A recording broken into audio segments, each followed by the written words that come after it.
의료행정 판례를 통해서 병원의 준법 활동 및 경영에 도움을 주고자 이 채널을 만들었습니다. 병원에 근무하시는 분들이 구독을 하시면 최신 의료행정 판례를 접하실 수 있고 관련 법조항도 함께 공부하실 수 있습니다. 다른 병원의 행정사건이지만 우리에게도 일어날 수 있는 일이기 때문에 항상 구독과 알림 설정이 필요합니다. 안녕하십니까. 오늘은 건강보험법 제57조 요양급여 비용 환수 처분 취소 소송에 대한 주제로 판례 공부를 하려고 합니다. 현행법에서는 57조죠. 여기서 말하는 속임수나 부당한 방법, 굉장히 중요한 쟁점이 되는데 이 건법법 57조의 의미에 대해서 7조 1항에는 속임수나 그 밖에 부당한 방법이라고 규정을 하고 있습니다. 그 의미에 대해서 과거의 대법원 판결을 비롯해서 하급식 판결들은 일관되게 관련 법령에 의해서 지급받을 수 없는 비용인데 비용을 지급받았다면 그것은 속임수나 그 밖에 부당한 방법에 해당된다고 판결을 선고해 왔습니다.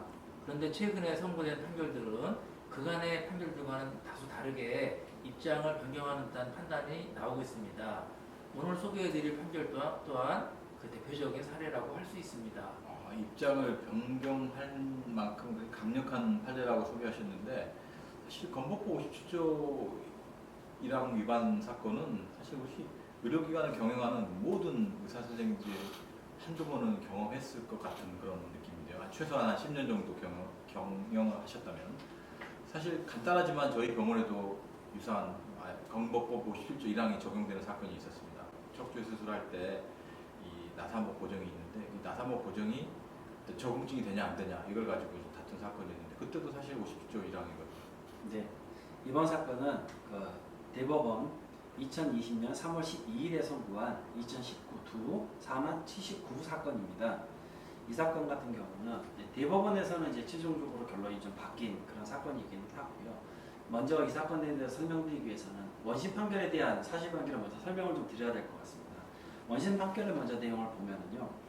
일단 원고는 의정부시에서 의료기관의 개설을 운영하고 계시는 신경정신과 의원의 원장님이십니다. 피고는 국민건강보험공단이고요. 일단 피고가 2017년 5월 23일에 원고가 개설해서 정신건강의학과를 개설해서 운영하고 계시는 원장 선생님을 대상으로 해서 2009년 5월 30일부터 2016년 7월 30일까지 약 7년 2개월의 기간 동안에 해당되는 기간 동안 이 의원에서 입원을 했던 환자분들이 원래 의원에서 개설을 해서 입원시킬 수 있는 환자 수가 정신건강의학과 같은 경우는 49명이었는데 이 수를 초과를 해서 입원을 시켰다. 그렇기 때문에 국민건강보험법에 위반을 해서 요양급여 기준 약 31억 원에 해당되는 금액을 잘못 청구를 했기 때문에 그 해당되는 비용을 환수 처분하겠다라는 게 이 사건의 쟁점이었습니다. 그러면 이 정신보건법 규정 제12조 1항과도 관계가 있는 것 같은데 이 규정을 한번 잠깐 소개해 주시겠습니까? 네, 구정신보건법 이 사건에 적용되는 조항입니다. 그 법의 12조 1항에서는 정신의료기관의 시설, 장비 기준에 대해서 규정을 하고 있습니다. 그리고 구체적인 내용은 불용 위임을 하고 있는데요. 위임을 받은 정신보건법 시행규칙 7조 1항 별표 2는 정신과 의원의 경우에는 환자 49인 이하의 입원 병실을 운영할 수 있고 만일 환자 50인 이상의 병실을 운영하려면 정신병원으로 운영을 하도록 규정을 두고 있습니다. 이 사건의 경우에는 의원이기 때문에 49인 이하의 병실을 운영해야 하는데도 불구하고 50인 이상의 병실을 운영했던 것입니다. 네, 건강보험법이 과거에는 52조에서 조문의 내용도 속임수, 그 밖에 부당한 방법이 아니라 사이기타 부당한 방법이라는 표현을 썼었습니다. 2013년도 9월에 이르러서 건보법의 전면 개정이 이루어집니다. 그러면서 조문 위치가 57조로 이동을 하고 그 표현도 한글화돼서 속임수나 그 밖에 부당한 방법이라는 표현으로 바뀌었습니다. 다만 그 의미에 대해서 판례 입장은 예전이나 개정 이후나 똑같은 의미, 즉 관련 법령에 의해서 지급받을 수 없는 비용이 속임수나 그 밖에 부당한 방법이다. 이렇게 일관되게 해석을 해왔습니다. 따라서 이 사건과는 법 개정하고는 직접적인 연관은 없지만 그 부분도 눈여겨볼 만한 부분이긴 합니다. 가장 대표적인 사건들을 예를 들자면 뭐 식당을 새로 만들었다든지 아니면 재활학과 병원이다라고 치면은 새로운 시설 장비를 들여왔다든지 아니면 시설을 증축을 했다든지 이런 사건들에 있어서 그 새로 들여온 기구라든가 아니면은 새로 늘린 그런 시설들에 대한 거를 실은 사용 승인에 대한 신고를 해야 됩니다. 신병원에. 근데 신병원에 그 관련되는 신고를 하지 않고 실제 운영을 하다가 정작 몇 년이 있다가 그 건보공단이라든가 아니면 복지부로부터 그러니까 현지 실사가 나오는 과정에서 이제 새로이 드러나서 신고를 하지 않은 내용들이 실제 사용이 됐고 그 관련된 요양급여 비용이 청구가 됐다라는 그런 이유만으로 결국은 신고되지 않은 시설로 판단이 돼서 모두 대부분이 삭감이 됐던 그런 그렇죠. 사건들입니다. 그래서 실제 임상 현상에서는 되게 많이 발생되고 있는 그런 사건입니다. 네, 우리 의료인들끼리는 그냥 삭감당했다 뭐 이렇게 편하게들 얘기를 하시는데 그게 바로 건보법 제57조의 규정에 위반됐다 그 얘기를 하는 거죠. 그런데 가만히 보면 우리 민법 741조의 부당이득이라고 하는 그 조문과 굉장히 그 유사한 면이 있는 것 같아요. 그래서 그 민법의 그 741조 조문과의 그 관계에 대해서 우리 김 변호사님한테 설명해 주시겠어요? 네. 민법 741조도 부당이득 반환 제도입니다. 그리고 건보법 57조 1항도 부당이득 징수라는 조문 제목을 달고 있습니다. 그래서 많은 판결들이 민사상 부당이득 반환 제도나 건보법상의 부당이득 징수 제도가 동일한 성질이다라고 보는 판결들이 많습니다. 이에 비해서 또 다른 많은 판결들은 양 제도는 서로 다르다. 건보법이 특별 규정이고 특히 건보법상의 부당이득 징수는 원상회복 제도다. 이렇게 봐서 양자가 틀리다고 보는 판결들이 또 다수 있습니다. 이와 같이 법원의 입장도 일관되어 있지 않은 입장이고 따라서 향후 법원의 입장도 좀 정리되어야 할 필요가 있고 강학상 또 학문상 그 의미에 대해서 다시 한번 평가를 해봐야 할 필요가 있습니다. 사실 법정 청구권으로서 비슷할 것 같긴 한데 하나는 이제 공법 위반, 하나는 사법위반이라는 그런 측면이 좀 다른 것 같은데요.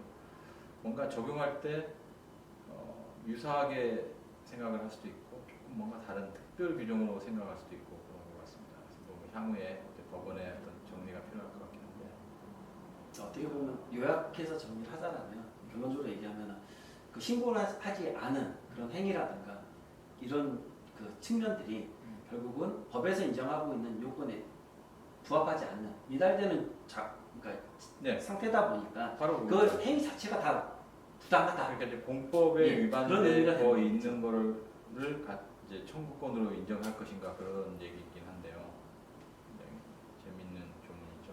어쨌든 이번 사건에 대한 그런 원심 법원의 판단은 어떠하셨습니까? 네, 이 사건 같은 경우는 일단 그 법원 입장에서는 그 진료실 판결을 두고 입원실을 두는 경우에는 어찌됐든 정신건강의학과 입장에서는 49명까지 입원을 시킬 수 있는 그런 상태인데 그 앞에 설명드린 내용 중에 약간 보완 좀 설명을 좀 드리자면 어떻게 해서 이 환자들이 이제 초과가 돼서 입원을 했느냐라는 네. 측면에 대한 부분은 약간 짧게 설명을 좀 예, 드릴게요. 막 그냥 환자가 계속 오니까 예, 하는 거 그런 아닌가요? 부분들도 있을 것 같고요. 일단은 2009년 5월 30일부터 산정을 했는데 그때 당시 입원해 있는 환자를 기준으로 했을 때 예를 들면 그때 당시 입원해 있는 환자들이 예를 들면은 그 1번부터 N번까지 있다라고 했을 때 환자 수를 1번부터 제일 오래된 환자부터 1번부터 그 번호를 붙여서 최종적으로 마지막에 입원한 환자 수를 이제 마지막 순서로 카운팅을 한 겁니다.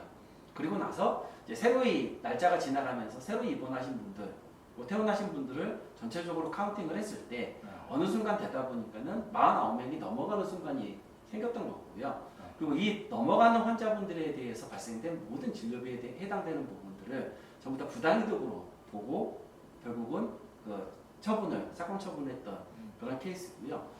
1심에서는 어찌됐든 먼저 말씀드린 바와 같이 국민건강보험법상에 있는 조건에 미달했기 때문에 49명을 초과해서 입원을 시켰기 때문에 초과해서 입원시킨 환자분들에 대한 거는 전부 다 삭감을 했던 게 정당하다라고 판단을 해서 원고의 청구를 기각을 했습니다. 그리고 원고가 이제 새로 항소를 했는데 항소심에서도 마찬가지로 그 원고의 항소를 기각을 해서 항소까지도 원고가 패소했던 그런 사건입니다. 1심, 2심은 다 원고가 패소를 했군요. 네. 근데 사실 말씀을 들어보니까 어쨌든 정신보건법 위반은 맞긴 맞는 것 같아요. 그러나 정신보건법 위반이 바로 건보법 51조에 의한 부당이익금 환수 처분의 대상이 되는가, 사실 이게 좀 쟁점인 것 같아요. 네. 대법원의 입장은 이렇습니다. 건강보험법의 제도의 취지는 요양급여, 즉 의료 서비스의 질을 담보하기 위한 제도라고 규정을 하고 있습니다. 이 사건의 경우에는 인력, 시설, 장비 어떤 기준을 위반된 것은 맞지만 의료 서비스의 질이 보장이 되어 있기 때문에 이건 부당이라고 단정하기 어렵다. 이렇게 본고지라고 할 수 있습니다. 이상의 내용을 정리해보면 어떤 인력이라든가 시설 기준을 위반할 경우에는 원칙적으로 부당한 방법에 해당되는 것이 맞습니다. 다만 예외적으로 어떤 의료 서비스의 질이 보장이 됐다는 부분이 입증이 된다면 예외적으로는 정당한 판단을 받아볼 여지가 있다. 이런 바와 같이 의료 서비스의 질이 보장된 부분에 대해서는 이 사건에서는 원고 쪽에서 환자 1인당 차지하는 면적, 이것이 정신보건법상에 요구하고 있는 면적은 맞췄습니다. 다만 어떤 의원을 운영해서는 안 되고 병원을 운영해야 한다는 이런 규정, 그리고 여타의 어떤 병원을 이제 개설하기 위한 여러 요건들을 갖추지 못했습니다. 하지만 1인당 차지하는 환자가 차지하는 면적을 갖췄기 때문에 의료 서비스 이주는 보장됐다고 보는 것입니다. 다시 한번 요약을 하자면 이 사건의 경우에는 의료 서비스의 질이 보장이 되지 않았다면은 부당한 방법에 해당될 수 있다. 그리고 더 나아가서 부당한 방법에 해당된다면은 공익상의 필요성이 또 필요합니다. 네. 공익상 환수의 필요성이 인정될 때에만 적법하게 부당이득 환수 처분할 수 있다. 이런 취지의 판단을 내린 판결이라고 평가할 수 있습니다. 요양기관에서 일부러 병원급으로 허가를 내지 않고 의원급으로 하면서 50명 이상의 환자를 받은 거라고 사실은 보이지는 않고요.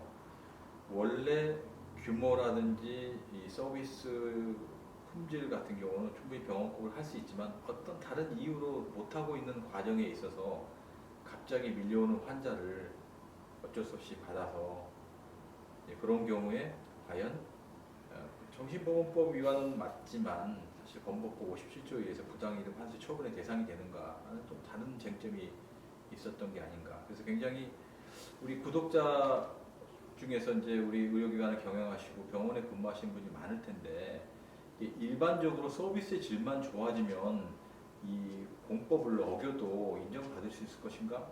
그렇게 생각하면 안 될 것 같은데 김 변호사님 어떻게 생각하세요? 네, 맞습니다.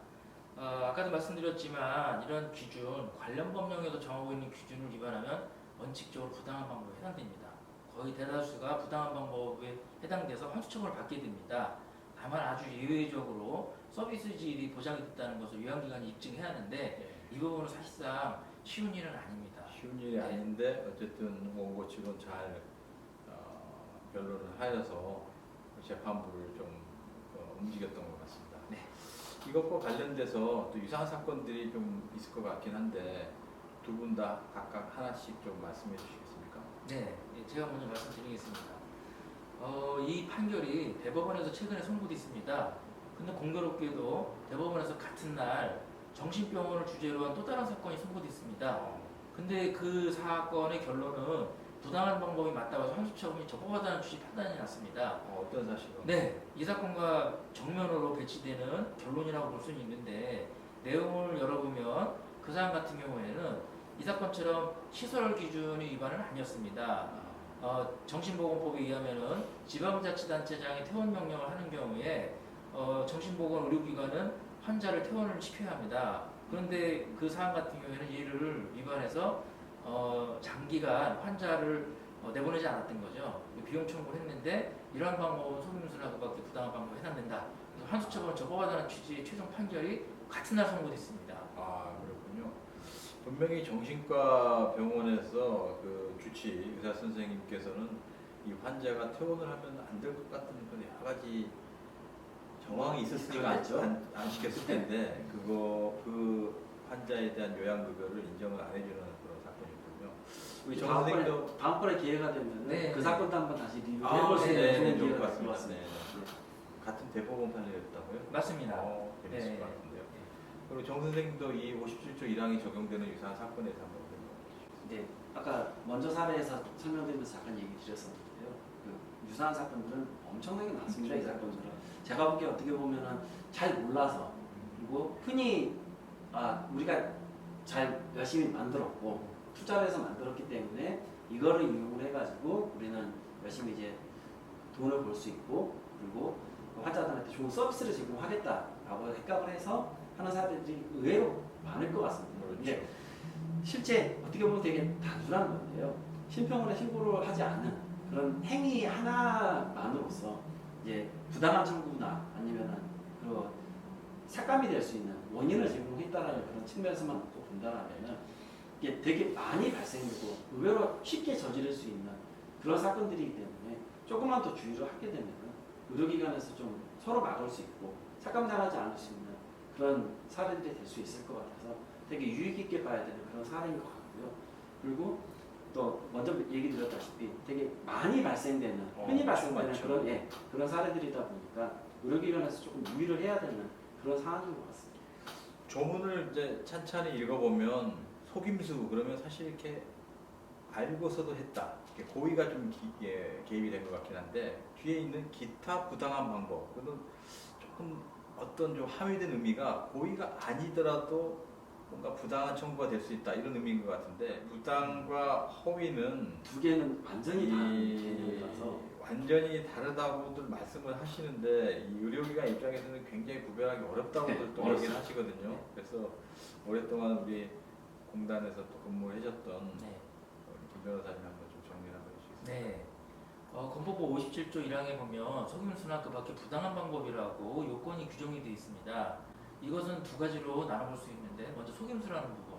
이 부분은 알면서 부당한 방법이라는 걸 알면서 좀 청구하는 명확한 것 같아요. 네, 의도적으로 고의를 가지고 하는 네. 부분을 의미한다고 볼 수 있고 기타 부당한 방법이라 하는 것은 그 이외에 차고 청구 이런 개념으로 이해할 수는 있습니다. 참고적으로 건법법 이외에 유사한 그 표현을 가지고 있는 다른 법들은 보면은 또 부정한 방법이라는 용어도 많이 사용합니다. 이게 뭐 어떤 뭐 학자들은 양자의 또 부당이나 부정이나 차이가 있는 거 아니냐라고 보는 시각도 있지만 저는 근본적으로 부당이나 부정이나 같은 개념이라고 보고 있습니다.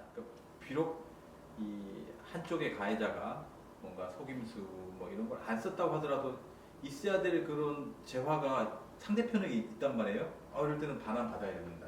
뭐 이런 개념이 있는 것 같은데 근데 그런 것과 좀 맥락을 좀 같이 하는 것 같습니다. 네. 어쨌든 오늘은 건법법 제57조 1항에 대한 중요한 그런 판례를 소개했는데 좀 예외적이긴 하지만 의료기관이 또 한편으로 보면 상당히 이 판례를 보면서 자신도 뭔가 이렇게 변론을 잘하고 주장을 잘하면 또 좋은 쪽으로 판결을 내릴 수 있는 그런 사건으로서 하나의 예로서 이렇게 소개를 했습니다. 어떻습니까? 오늘 재밌게 구독을 하셨는지 모르겠습니다. 저희는 다음에 더 좋은 주제를 가지고 여러분을 찾아뵙도록 하겠습니다. 오늘 이상으로 마치겠습니다. 수고하셨습니다. 수고하셨습니다.